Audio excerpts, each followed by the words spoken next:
The practice of deep Yoga Nidra is a state that is not the meditative state. It's actually closer to the sleep state, to the deep sleep state, except that there's awareness. It's deep sleep with awareness. So conscious presence simultaneously when the body is actually in a state of sleep. So it's a very unusual state. It's not a typical state that most people would encounter. But the yogis have developed this technique, and what it does, it's actually putting you directly in touch with your subconscious mind.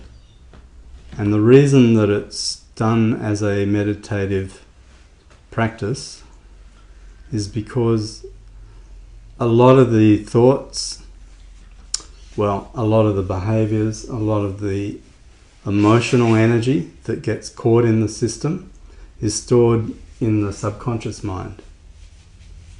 And so a lot of our tendencies that we have, or even our fears, or our predispositions, all of those forces within us that are driving us are actually coming from a deep part of us in the subconscious. And some of those thoughts and tendencies and habits will be beneficial, and some won't be. Some will be holding us back. So what Yoga Nidra allows you to do is to go into that level and consciously rearrange the furniture, as it were.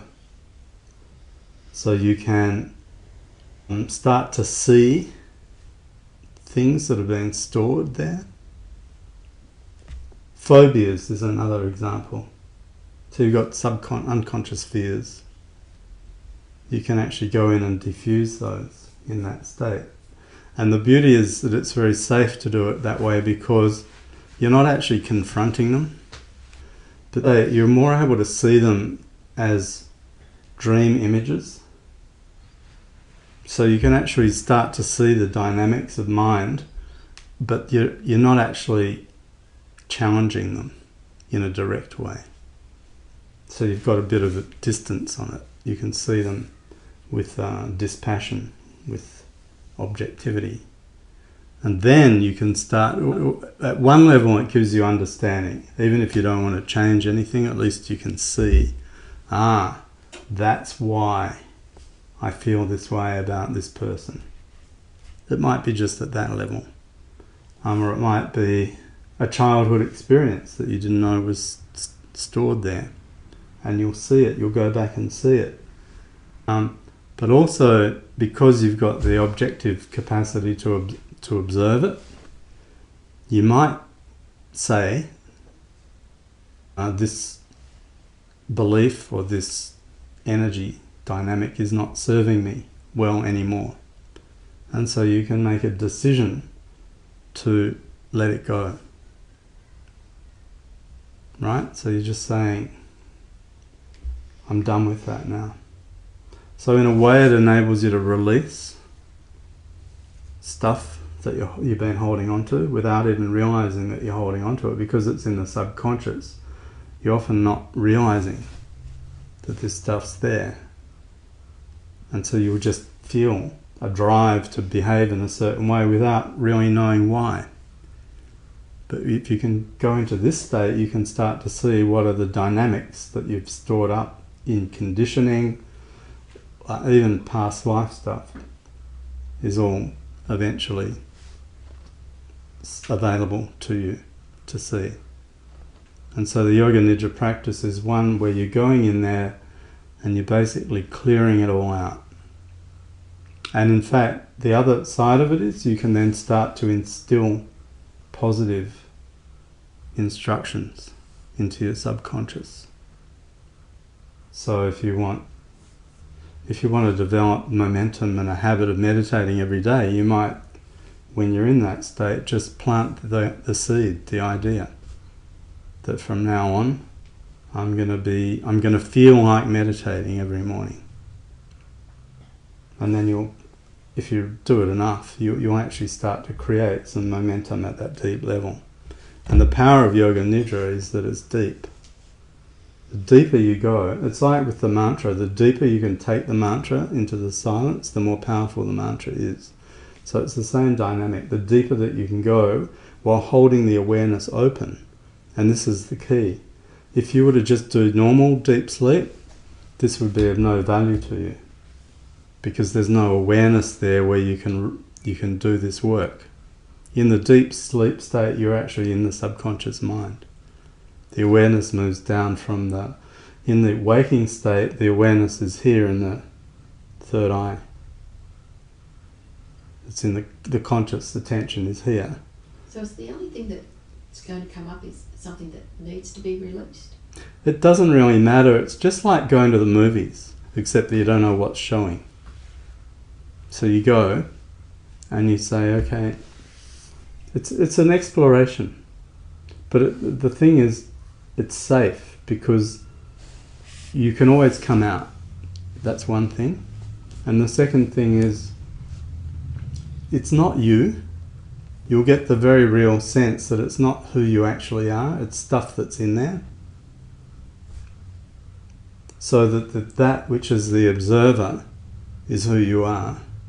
And so it's just starting to say, just that these stored things are not useful for me anymore. You're not going to have a catharsis like where you're going to have to relive a bad experience in that way that would traumatize you. Because you're actually, it's more like just seeing it as moving shapes, things passing through. And you'll recognize and go, okay. But is this who I am now? No, let it go.